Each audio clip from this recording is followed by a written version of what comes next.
Appliances की दुनिया का बेमिसाल संगम। हर खुशियों को लेंगे आप जीत, बस अपने जीवन में इस्तेमाल करें अजीत।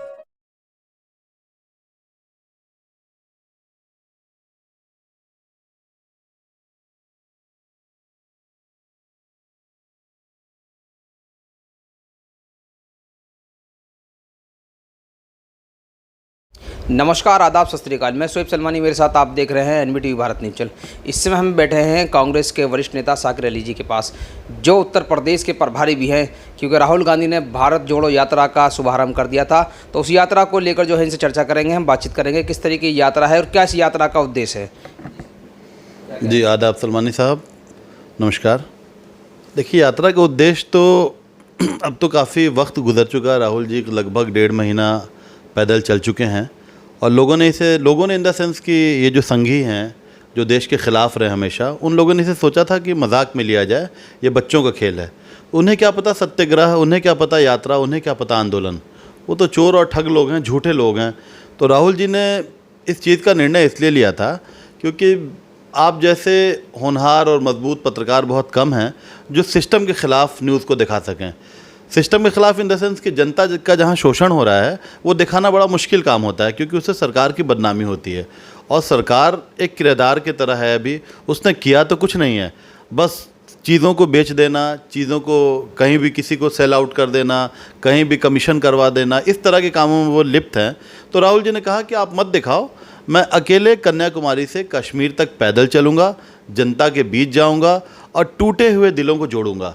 इस देश में जो ताना बाना था, प्यारा सा ताना बाना था, इस देश के ताना बानों को तोड़ दिया गया है। इस देश में ईद और दिवाली के महत्व को बदल दिया गया है। अब तो माता रानी के जागरण कराने का भी हमें परमिशन लेना पड़ता है। ये दुखद है, ये इमोशन और लोगों के सद्भाव से खेला जा रहा है। तो इन्हीं चीज़ों को लेकर के राहुल गांधी जी पद यात्रा पर निकले हैं और उनका कहना है कि हमारे साथ कोई आए ना आए। शुरू में ही कहा था उन्होंने, मैं अकेला चलूँगा, हमें कोई दिक्कत नहीं है, क्योंकि वो उस शेरनी के पोता हैं, उस शेर के बेटा हैं जिन्होंने दहाड़ा नहीं, जिन्होंने शिकार करके दिखाया है देश हित में। अपने दुश्मनों के 2 टुकड़े कर दिए और दिखाया उन्होंने। वो नकली सर्जिकल स्ट्राइक नहीं करने वाले लोग हैं, वो सच्ची बात करते थे, सच्ची बात कहते हैं।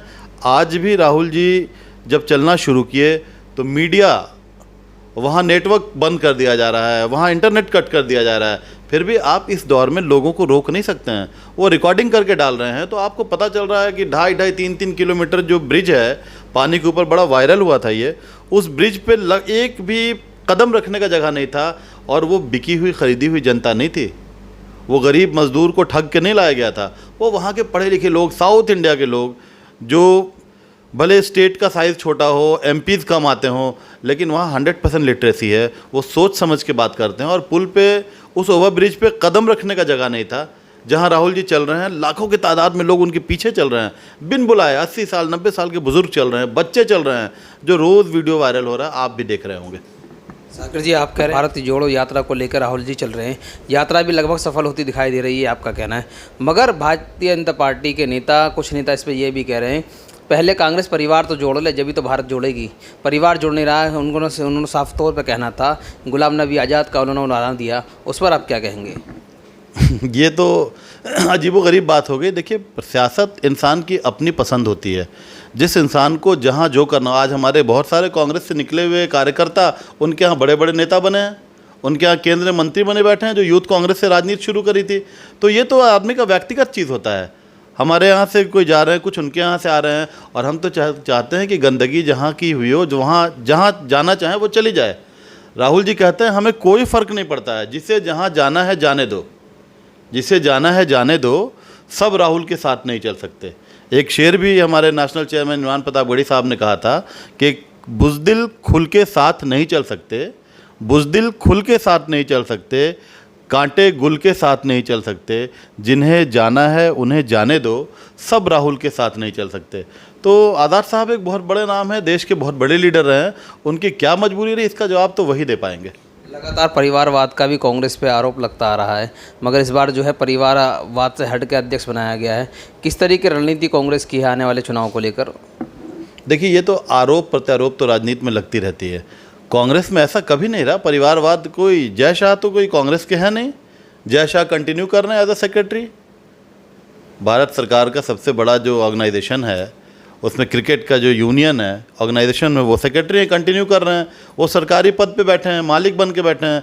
सबके बेटा अनुराग ठाकुर हो गए, पंकज सिंह हो गए, मतलब किनका कि सब। देखिए किसी के बच्चे, हम लोगों ने कभी इन चीज़ों का विरोध ही नहीं किया। वो अगर वो सक्षम है तो किसी के बेटा हो, बाप हो, पुत्र हो, वो राजनीति करें, वो जनता के बीच जाए, जनता उन्हें चुन के लाएगी। ये फालतू परिवारवाद करना उनका काम है, लेकिन परिवारवाद सबसे ज़्यादा उन्हीं के पास है। जिस नेता का नाम लेंगे, चाहे वो दिवंगत हो, चाहे वो वर्तमान हो, चाहे वो जिंदा हो, जहां उनके स्वार्थ की सिद्धि होती है वो काम करते हैं।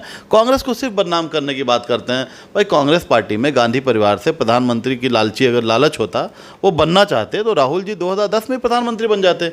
मनमोहन सिंह साहब, जिनको दुनिया लोहा मानती है, उन लोगों ने क्या क्या नहीं कहा। लेकिन आज पूरी दुनिया, आज जब इंग्लैंड के प्राइम मिनिस्टर बने तो उन्होंने सबसे पहले मनमोहन सिंह साहब का नाम लिया। जब इकोनॉमिस्ट का नाम आया तो भारत का सर ऊंचा, उन्होंने नरेंद्र मोदी का नाम नहीं लिया, क्योंकि अगर नाम लेते तो फिर 15 करोड़ रुपया भी ढूंढा जाता, 15 लाख रुपया भी ढूंढा जाता कि अकाउंट में कहाँ है। बहुत सारी चीज़ें ढूंढी जाती, क्योंकि शुरुआती दौर में तो वचन आपका प्रवचन लगता है, लेकिन फिर प्रवचन जब आपका लागू ना हो, पता ना चले, तो 7-8 साल हो गया, अब कहाँ तक बकवास चलेगा, कहाँ तक झूठ। एक ठग है और एक झूठे हैं, यही दोनों का चल रहा है सियासत। भारत जोड़ो यात्रा के आप उत्तर प्रदेश के प्रभारी हैं, किस तरीके की तैयारियां हैं, क्योंकि अब लगभग वो समय आ गया है कि उत्तर प्रदेश में राहुल जी का आगमन कुछ समय बाद होने वाला है, क्या कहेंगे उस पर? उत्तर प्रदेश में देश का सबसे भव्य स्वागत होगा और उत्तर प्रदेश में पूरी तैयारी चल रही है, ज़बरदस्त तैयारी चल रही है। राहुल जी के नाम पे बहुत ज़्यादा मेहनत करने की ज़रूरत नहीं पड़ रही है। लोग अपने आप, हम लोग अगर 1 लाख की उम्मीद करते हैं तो 10 लाख लोग आ रहे हैं और लाखों लाख की संख्या में जनता आ रही है। ना उन्हें गाड़ी दिया जा रहा है, ना उन्हें पैसा दिया जा रहा है, ना उन्हें खाना दिया जा रहा है। वो अपने आप, मतलब उत्तर प्रदेश के लोग तो और बिहार के लोग अभी भी राहुल जी के पीछे चल रहे हैं, दूसरे प्रदेशों में भी जाके चल रहे हैं, अपनी मर्जी से चल रहे हैं। तो उत्तर प्रदेश एक क्रांतिकारी धरती है, ऐतिहासिक धरती है, और मुझे अल्पसंख्यक विभाग की तरफ से यहाँ का प्रभारी बनाया गया है। तो मैं कोशिश करूँगा कि राहुल जी को महसूस हो कि उत्तर प्रदेश ने देश को उत्तर दिया है। जनता तो दिखाई दे रही है लगातार, मगर वो जनता वोटों में तब्दील नहीं होती दिखाई दे रही। अब लंबे समय से राहुल जी पे ये भी आलोचना करते रहे कि कोई भी चुनाव राहुल जी के नेतृत्व में पार्टी जीत नहीं पाई है। देखिए ऐसा नहीं है, देश में बीजेपी की सरकार चंद प्रदेशों को छोड़ के हर जगह धोखे और गद्दारी से बनाई गई सरकार है। राहुल जी के नेतृत्व में आप सरकार की बात कर रहे हैं। राहुल जी तो अपने नेतृत्व में देश के प्रधानमंत्री बन सकते थे, लेकिन वो लालची इंसान नहीं है, वो देश को बेचने का काम नहीं कर रहे हैं। उनके पूर्वजों ने देश के लिए कुर्बानी दी है। जिस राहुल जी के पिताजी के शरीर के चीथड़े उड़ गए, उनके टी शर्ट और जूते का रेट आप नहीं पूछ रहे हैं, आप राहुल जी के टी शर्ट का बात कर रहे हैं। उनके चीथड़ों को नहीं गिन रहे हैं कि वो देश के लिए कुर्बानी दी। उनकी दादी को गोलियों से छलनी कर दिया गया, वो आप नहीं देख रहे हैं। देखिए देश इस चीज़ को समझ चुका है, देश को हर बात समझ में आ चुकी है कि किसने लाहौर तक पाकिस्तान को दौड़ा के मारा और किसने नकली सर्जिकल स्ट्राइक किया। सारी चीज़ें सामने आ चुकी हैं। देश में बुद्धिजीवी लोगों की कमी नहीं है। और जिस आईटी के माध्यम से जो राहुल जी के पिताश्री भारत रत्न श्री राजीव गांधी जी, उन्होंने आईटी का यहाँ क्रांति लाया था, उस आईटी के थ्रू, क्योंकि हम लोगों ने गलत चीज़ की बुनियाद नहीं रखी थी तो हम गलत नहीं सोचते थे, उसके द्वारा हमें बदनाम किया गया, हमारी बुरी ब्रांडिंग की गई। आज उसी आईटी के थ्रू लोगों के हाथ में है, आप जैसे भाइयों के माध्यम से सच्चाई सामने जा रहा है और जनता देश हित में फिर से कांग्रेस के साथ आ रही है। ये थे हमारे साथ वरिष्ठ नेता साकिर अली जी, जो लगातार दिल्ली एनसीआर से लेकर बिहार तक जो है अपना सिक्का लोहा मनवा चुके हैं, लगातार कांग्रेस के लिए वर्क करते रहे हैं। हमने इनसे भारत जोड़ो यात्रा को लेकर और कांग्रेस के जुड़े हुए अन्य मुद्दों को लेकर चर्चा की। कैमरामैन अशोक कुमार के साथ मैं शोएब सलमानी, एनबीटी भारत न्यूज़। धन्यवाद।